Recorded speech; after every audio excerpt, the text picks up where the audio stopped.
Hola y bienvenidos a Través de la Biblia con Les Feldick. Un ganadero y agricultor de Oklahoma, Les Feldick ha estado enseñando clases de Biblia al estilo casero durante 20 años en Iowa, Oklahoma y Texas. El estilo único de enseñanza bíblica de Les Feldick ha hecho que los libros de la Biblia cobren vida. Cuando les está enseñando, es tan interesante que la gente dice que el tiempo parece volar. Y ahora, aquí está Les Feldick. Está bien, es bueno tener a todos aquí para otra tarde de grabación. Siempre nos gusta hacer saber a nuestra audiencia de televisión que grabamos 4 programas seguidos y por lo tanto las mismas personas están sentadas en el mismo lugar y supongo que la razón principal por la que me gusta decírselo es porque de lo contrario llaman y preguntan, ¿solo tienes una camisa? Y solo quiero que sepan que solo usamos una camisa para 4 programas seguidos, pero de todos modos nos alegra que todos estén aquí. Incluso tenemos algunos visitantes de Oregón que nos ven a través del satélite y solo confiamos en que disfrutarán la tarde con nosotros. Ahora, nuevamente, para aquellos de ustedes en la audiencia de televisión, recuerden que todos los programas anteriores están disponibles en video. Ahora, en los pequeños libros impresos, y estamos encantados de ver cómo se están utilizando en todo el país de diversas maneras. Así que si estás interesado en los programas pasados, solo llámanos al número 800 o mándanos un mensaje y te los enviaremos de vuelta. Está bien, ahora para el comienzo de nuestro estudio, hoy vamos a retomar donde lo dejamos en nuestra última lección. Eso es 1 Corintios capítulo 3, versículo 9. Y recuerden, he estado enfatizando a lo largo de todo este estudio del libro de Corintios, ambas cartas realmente, que fueron en respuesta a preguntas de la congregación en Corinto. Y nuevamente, recuerden que estos creyentes en Corinto habían salido del trasfondo más impío, pagano, inmoral que se puedan imaginar, y así les tomó bastante tiempo ordenar todo y más o menos poner los pies en la tierra, y como resultado de eso, por supuesto, Pablo deja muy claro que los corintios todavía eran muy carnales. No eran una iglesia espiritual como Éfeso o Filipos, sino que eran una iglesia asediada por todo tipo de problemas. Ahora, las primeras que notamos, por supuesto, fueron sus divisiones. Algunos decían, oh, nosotros seguimos a Pablo, otros decían que seguían a Apolos, y otros decían, oh, nosotros vamos a seguir a Pedro. Y algunos incluso llegaron a decir en el capítulo 1 que seguían a Cristo, y fue una división en la iglesia, y Pablo tuvo que abordarlo. Y al abordar eso nuevamente tuvo que, por supuesto, defender su apostolado. ¿Sabes? Siempre estoy señalando eso, que en todas partes donde lees las cartas de Pablo, él está defendiendo su apostolado. Y tiene sentido, porque también quieres recordar que en su ministerio temprano, él siempre iba primero al judío, fue a la sinagoga, donde al menos tendría una audiencia medianamente civil. Y cuando los judíos lo rechazaban, entonces, por supuesto, él salía a la zona gentil, al mercado y a donde fuera, pero donde quiera que iba, había ese constante desprecio hacia el hombre, de que era un impostor. No era un verdadero representante del judaísmo, y era un judío renegado, y así siempre tiene que volver y defender el hecho de que él es el hombre de Dios para este momento. Y vamos a ver esto, especialmente ahora en el versículo 10. 11. Pero ahora, comenzando en el versículo 9, después de haber aclarado algunos de los problemas, no todos ellos aún, de ninguna manera, ahora él se dirige a estos corintios y recuerda, son carnales, no son los más espirituales del mundo, pero sin embargo, todavía eran colaboradores con el apóstol, y eso por supuesto nos coloca en el mismo lugar en el que somos colaboradores, todos juntos, para llevar a cabo la voluntad eterna de Dios. Y eso, por supuesto, es llevar el cuerpo a su plenitud, a donde el Señor pueda tomarlo para sí mismo, y luego, sin embargo, retomar donde lo dejó con su pueblo de pacto después de eso. Está bien, así que ahora en el versículo 9 él dice, somos colaboradores con Dios. Vaya, compañero. ¿Alguna vez has pensado en eso? ¿Qué compañero? Sabes, las personas ricas muchas veces se hacen ricas porque se conectaron, como dicen, con la persona rica adecuada. Me he encontrado con varios así. Casi han caído en eso, porque simplemente se conectaron con alguien que ya tenía las cosas en marcha o tenía la riqueza para hacer que las cosas funcionaran. Está bien, pues tenemos algo incluso mejor que eso. Estamos conectados con el Creador, Dios mismo, y todas estas promesas, sabes, podemos alimentarnos de ellas día tras día. Y muchas veces Dios no lo hace necesariamente de la manera en que pensamos que debería hacerlo. Pero sin embargo, Él es soberano, Él está en control. Y aunque estemos un poco en el lado carnal, como lo estaban los corintios, eso no cancela el hecho de que todavía somos colaboradores con Dios. Ahora, esto es lo que he estado enfatizando en este estudio de los corintios, y creo que es para animar a aquellos de nosotros que no somos gigantes espirituales. Anoche compartí con la clase que hace años leí un pequeño libro sobre la verdadera espiritualidad del gran maestro bíblico chino, Watchman Nee, y había leído algunos de sus otros libros y los disfruté, pero este sobre la verdadera espiritualidad simplemente me hizo sentir tan por debajo de un hombre como Watchman Nee. ¿Quién era yo para siquiera intentarlo? Y casi me desanimé al leerlo. Pero creo que por eso Pablo les escribe ahora a estos corintios, para que no se desanimen, que sí, son carnales, todavía son bebés en Cristo. Pero mira, ¿con quién están trabajando? El Dios, eterno y soberano, Dios, a pesar de que sean carnales. En otras palabras, no tienes que ser el gran gigante espiritual que algunos de estos teólogos parecen ser, en nuestros ojos al menos, para que podamos hacer el trabajo que Dios tiene para nosotros. Dios quiere usar a cada uno, nosotros, ya sea que seamos débiles y bebés y quizás un poco carnales, o si estamos más arriba en la escalera y somos más espirituales que incluso el promedio. Así que dice, somos colaboradores juntos. Ahora él dice, ustedes son la labranza, Dios. Ustedes son el edificio de Dios. Ahora, ¿ves dónde está la posesión? Todo esto, término posesivo, es con Dios. Él es el dueño de todo, no solo el ganado en 1000 colinas, Él es dueño de cada uno de nosotros. Y por supuesto nos posee en virtud del precio de redención de su sangre derramada, y seguiremos gritando eso a la gente, que es la predicación de la cruz la que pone a las personas en esta posición, y nada más lo hará. Y así, como creyentes, entonces, en la obra terminada de la cruz, sí, Dios es nuestro socio, Dios es nuestro supervisor, Él es quien está sobre todo lo que decimos, pensamos y hacemos. Y así somos su obra, dice Efesios.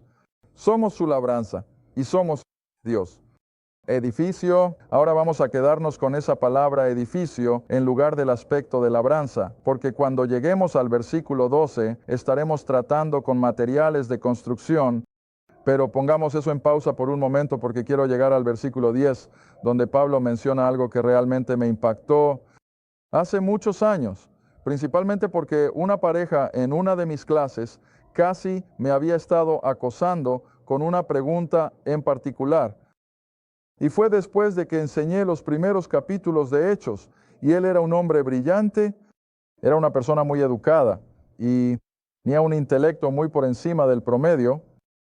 Y vino a mí una tarde después de clase, y me dijo, ahora les dijo, después de verte enseñar y oírte decir una y otra vez, ten tanto cuidado con lo que no está, aquí como con lo que sí está. Dijo, de repente empiezo a preguntarme, ¿comenzó la iglesia en Pentecostés? Porque dijo, no hay lenguaje de iglesia en estos primeros capítulos, y nunca lo había pensado antes. Verás, fui criado de manera tradicional como la mayoría de la gente. Yo era un tradicionalista y nunca había oído hablar de algo así. Bueno, dijo, tú eres el que me hizo estudiar. Y él dijo, ¿deberías poder verlo? Y yo dije, bueno, no sé a qué te refieres, pero nunca lo he entendido realmente. Y no lo había hecho, pero con su forma de animarme, comencé a investigar estas cosas. Y casi todas las semanas él decía, bueno, ¿qué piensas? Y yo dije, aún no he decidido. Y luego finalmente, ya sabes, el Señor en su propio tiempo, vi el versículo 10.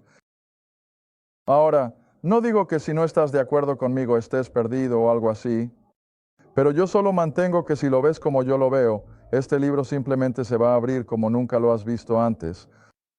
Ahora, mira lo que él dice, versículo 10.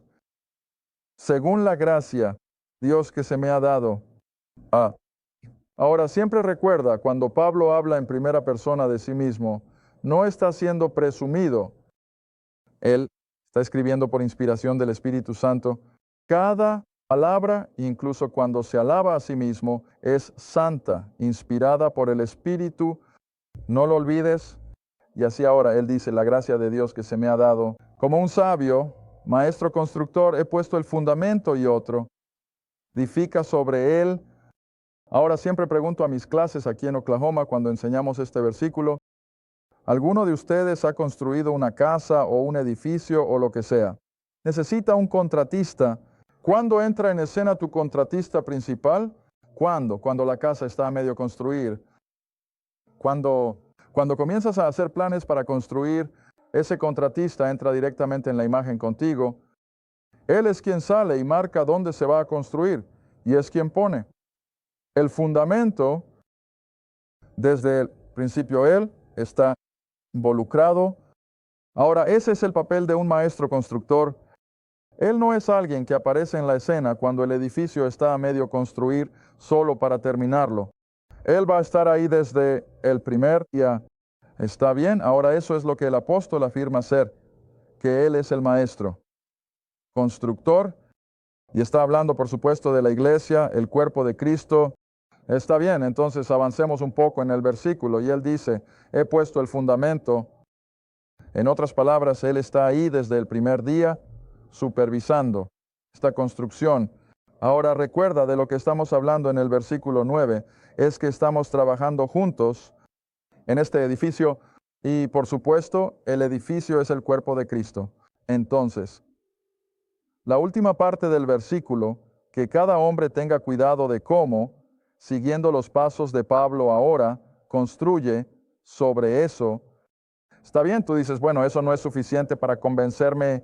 Ahora, acompáñame a 1 Timoteo, si puedes. 1 Timoteo capítulo 1. Y por supuesto, cuando comienzas a estudiar, entonces todas estas cosas comienzan a seguir. ¿Sabes? Así es como trabaja el Espíritu Santo. Y así, ahora, en 1 Timoteo 1, bajando al versículo 15 y 16, no pude evitar ver que este era un versículo que había escuchado. Sermón tras sermón tras sermón. Había leído comentarios en varios libros y todos usaban la expresión el principal de los pecadores, a referirse a Pablo, quien había sido, por supuesto, el peor réprobo que había existido. Bueno, él era horrible. Quiero decir, seamos realistas. Él persiguió a esos seguidores de Jesús, de Nazaret, los judíos. ¿Recuerdas en el camino a Damasco? ¿Por qué iba a Damasco? Él iba a arrestar a esos creyentes judíos porque pensaba eliminar cualquier cosa relacionada con Jesús de Nazaret era hacerle un favor a su Dios. Era un loco religioso. Ahora, eso es todo. Era un fanático. Y él estaba tratando de eliminar cualquier cosa que se opusiera al judaísmo. Y así en consecuencia lo hizo. Vaya, se arrepintió de ello. Y se menciona en sus cartas cómo persiguió a esos primeros creyentes. Pero está bien, en su mayor parte el cristianismo ha tomado este versículo como el principal de los pecadores para implicar que él fue el peor que jamás fue salvado. Bueno, él era malo, ¿no? Duda de eso. Fue la gracia de Dios hasta el extremo que salvó a Pablo de Tarso en el camino a Damasco, lo sabemos. Pero eso no es lo que dice el versículo. Está bien, míralo conmigo. 1 Timoteo 1, versículo 15. Esta es una declaración fiel y digna de toda aceptación. Que Cristo Jesús vino al mundo a salvar a los pecadores, absolutamente lo hizo, de quien yo soy el principal. Ahora toman esa palabra principal, como dije, y eso lo convierte en el peor. Eso no es lo que significa la palabra principal. La palabra en griego es protos, P-R-O-T-O-S, protos. Y ahora veamos dónde se usa en otras partes de nuestra Biblia. Mira Lucas 22, versículo 26. Lucas 22, versículo 26. Ahora, algunos de ustedes que están en mis clases aquí en Oklahoma, probablemente ya hemos pasado por esto antes, pero para aquellos de ustedes en televisión, eso es lo que se pierden. Simplemente nos divertimos mucho en estas clases de entre semana. Tenemos clase. Oh, tenemos preguntas de la gente de la clase, por supuesto. Y a veces solo cubrimos un versículo a la vez. Pero sin embargo, aquí hay uno que hemos mirado más de una vez.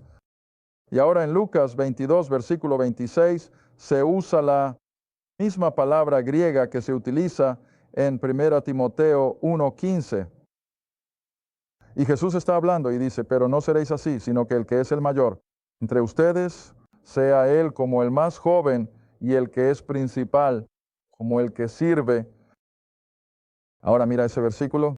Sería apropiado implicar que Jesús estaba hablando de alguien intrínsecamente malvado, malo y horrible, por supuesto, ¿no? Pero ¿de qué está hablando? El más prestigioso entre ustedes. De hecho, lo busqué en un diccionario griego y eso es lo que realmente significaba esta palabra, protos. Significaba prestigioso, alguien que estaba en liderazgo, alguien que estaba al frente de la fila. Eso es lo que significaba la palabra, no significaba lo peor. Y así es como se usa aquí. Y él dijo que el que es el más prestigioso, el que está al frente de todo, déjalo ir al fondo de la escala, ¿ves? Al fondo de la escalera. Está bien, ahora el siguiente, vayamos a Hechos capítulo 14, versículo 12. Mejor sigo avanzando o me quedaré sin tiempo como de costumbre. Hechos 14, ahora el versículo 12, la misma palabra griega, protos. Aquí Pablo y Bernabé creo que han llegado a Listra, uno de los pequeños pueblos o aldeas que Pablo visitó en su ministerio terrenal. Está bien, y han realizado un milagro. Y así estos paganos pensaron que era alguno de sus dioses paganos que había bajado, y eso es lo que pensaban que eran Pablo y Bernabé. Está bien, ahora mira lo que pasó. Versículo 12, llamaron a Bernabé Júpiter. ¿Ves? Porque pensaban que debía ser un descendiente de Júpiter, y a Pablo lo llamaron Mercurio, porque él, Pablo, era el orador principal. ¿Eso significa que era el peor? ¿Eso significa que era vil? ¿Eso significa que usaba un lenguaje horrible? No. Él era el más importante de los dos. ¿Ves? Él era el orador principal en lugar de que lo fuera Bernabé. Así que solo estoy tratando de mostrarte cómo se traduce la palabra en todas estas otras áreas y por qué la hemos torcido para que signifique algo completamente diferente. Ahora pasemos a Hechos 28, versículo 7.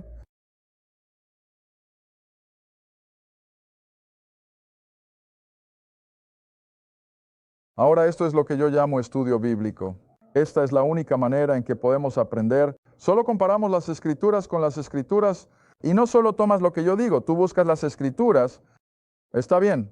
Aquí en Hechos 28, versículo 7, en esos mismos lugares había posesiones del principal hombre de la isla, cuyo nombre era Publio, quien nos recibió y nos alojó 3 días con amabilidad. Eso es, por supuesto, cuando Pablo va de camino y sufre un naufragio y todo lo demás, y terminan en la isla de Melita. Está bien, ¿era este Publio un hombre malvado?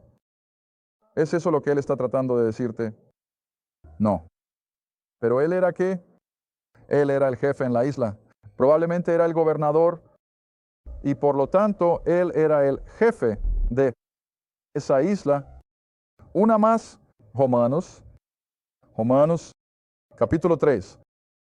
Ahora, por supuesto, es un adverbio y así es una forma un poco diferente del griego. En lugar de probos es probosai o algo así. No soy un erudito en griego, pero es un adverbio en lugar de un adjetivo y así es una palabra griega un poco diferente, pero tiene la misma raíz. Está bien, ahora la pregunta en el capítulo 3, versículo 1 que Pablo escribe es, ¿qué ventaja tiene entonces el judío? ¿Qué provecho hay en la circuncisión? En otras palabras, siendo un judío de verdad. Ahora mira su respuesta. Mucho de las maneras tenían todo tipo de ventajas. Eran pueblo del pacto, tenían el templo, tenían un sacerdocio, tenían las mismas bendiciones de Jehová Dios sobre ellos. Pero, ¿cuál es la siguiente palabra? Principalmente, ¿qué tenían a su favor? Tenían palabra de Dios. Eso no dice que lo peor de ellos era, no. Lo mejor de todo, lo más prestigioso que tenían a su favor, era que tenían la palabra de Dios. Está bien, ahora regresa a 1 Timoteo otra vez y mira ese versículo bajo esa luz.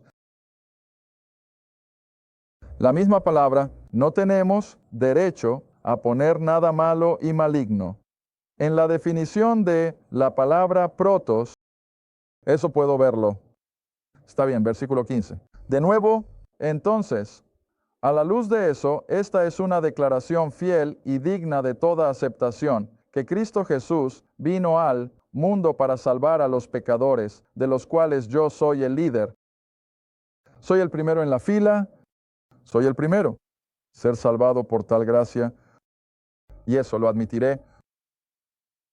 Mi tierra fue necesaria la gracia de Dios para salvar a ese rebelde que estaba tratando de eliminar cada instancia del nombre de Jesús de Nazaret.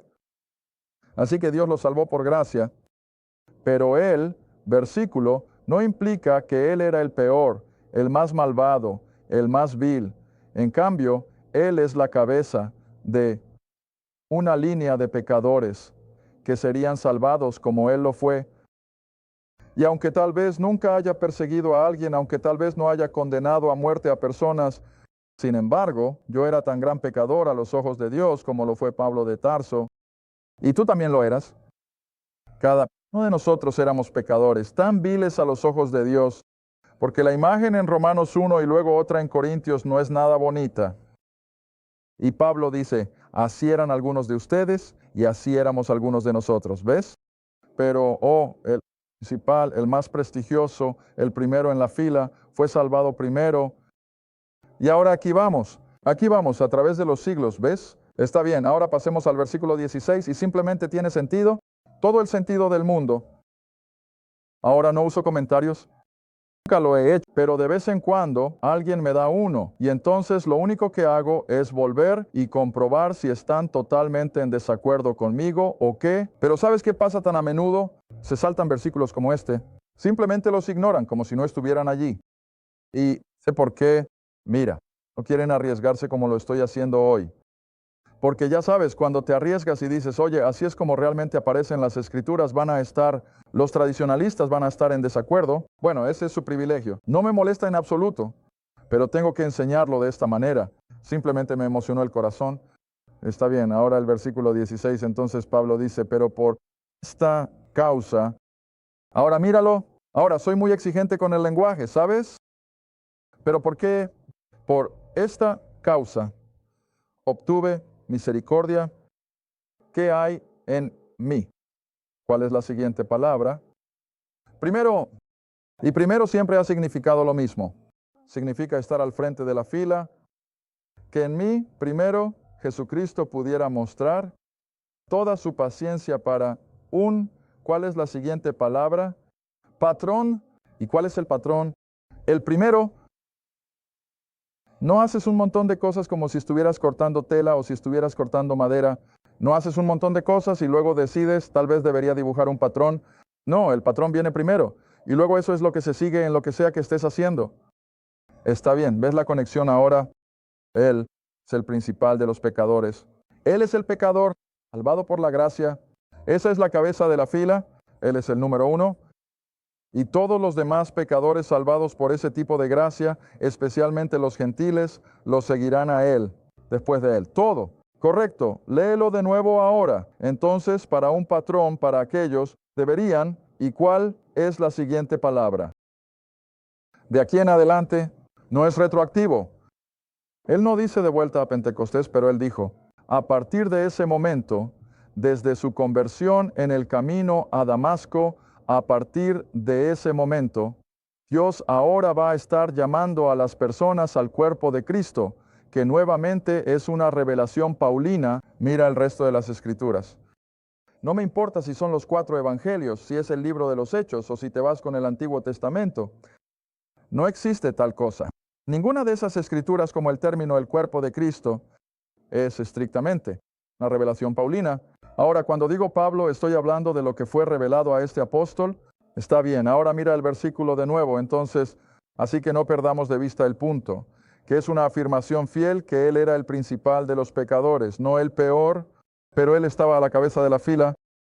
Y dado que él iba a desempeñar ese papel de ser el apóstol de los gentiles, sí, Dios extendió misericordia y gracia que en él primero podría mostrar paciencia como un patrón, para que todo lo demás se ajustara a ellos, que de aquí en adelante, a partir de ese momento, crean en Él, es decir, en Jesucristo, y al creer tengan que vida eterna. ¿Ves qué claro es todo esto? Está bien, ahora con eso, creo que podemos volver a 1 Corintios capítulo 3. Y ahora, tal vez este término, maestro constructor, hará, espero, un poco más de sentido. Y como dije, él siempre está defendiendo su apostolado, que él fue el que trajo el evangelio a los gentiles, él, el que le había revelado todas estas cosas. Ahora, en uno de estos programas esta tarde, voy a poner todos los versículos en la pizarra, las referencias que incluyen la palabra misterio. Sabes, siempre estoy diciendo cómo Pablo siempre se refiere a los misterios que le fueron revelados. Los voy a poner en la pizarra. Hay una cuerda que mide esa longitud, y él es el único. Afirma haber recibido la revelación de los misterios. Está bien, pero ahora volvamos a 1 Corintios capítulo 1, versículo 3, versículo 10, una vez más. Sé que estamos pasando casi media hora entera en este versículo, y así es como me gusta. Según la gracia de Dios que me ha sido dada como un maestro, sabio, constructor. Ahora, ¿cuál es la otra palabra que está relacionada con la sabiduría que Pablo ha estado repitiendo en nuestras mentes en estos primeros 3 capítulos? Sabiduría, sabiduría. ¿Recuerdas? Capítulo 1, 2. Siempre, siempre, comparando la sabiduría de Dios con la sabiduría de este mundo, y cómo la sabiduría de este mundo no sabe nada de la sabiduría de Dios. Aquí viene de nuevo. Él sigue aferrándose a ese término, sabiduría. Ahora, como un maestro, constructor con sabiduría, es la forma en que podría haberse expresado como un maestro constructor con sabiduría, he puesto la base. Ahora, todos ustedes saben lo suficiente sobre edificios. La fundación es el corazón. Tu edificio, ¿no es así? Ya sea una casa, un edificio comercial o lo que sea. Si tienes una fundación podrida, vas a tener un edificio en mal estado en poco tiempo. Pero cuando la fundación es sólida y la fundación es segura, el resto del edificio tiende a ser igual. Está bien, ahora está haciendo esa misma analogía. Que a menos que nuestra fe repose sobre la fundación que Él estableció, que es Cristo, crucificado, sepultado y resucitado de entre los muertos, y a menos que esa sea nuestra fundación, Dios mío, estamos irremediablemente perdidos, y el mundo simplemente no puede aceptar eso. ¿Sabes? Lo llaman exclusivismo, y es exclusivista, porque no hay otro nombre dado entre los hombres por el cual debemos ser salvos. Es Jesucristo más nada. Y fe en esa obra terminada. Y así, esa es la fundación que este hombre afirma estar estableciendo ahora, no solo para el beneficio de Israel, sino también para judíos y gentiles por igual, pero al final va a ser principalmente para el gentil, porque el judío simplemente lo va a rechazar. Y así que no pierdas de vista este hecho, que este hombre que afirma en Romanos 11, versículo 13, que él es el apóstol de los gentiles. Y ahora a esta iglesia gentil él escribe, he puesto la fundación, y esa fundación es Jesucristo. Escribe, sí, Jesús de Nazaret. Gracias por ver a través de la Biblia con Les Feldick, un estudio bíblico semanal. Si deseas más información sobre los ministerios Les Feldick, un estudio bíblico en tu área, o sobre este programa, escribe a Les Feldick Ministries, Ruta 1. Caja 760, Quinta, Oklahoma, 74552. Esa es la Ruta 1, Caja 760, Quinta, Oklahoma, 4552. A través de la Biblia con Les Feldick es apoyado por los espectadores. ¿Y tu donación es apreciada? Gracias. Y asegúrate de sintonizar la próxima vez para A través de la Biblia con Les Feldick. Gracias.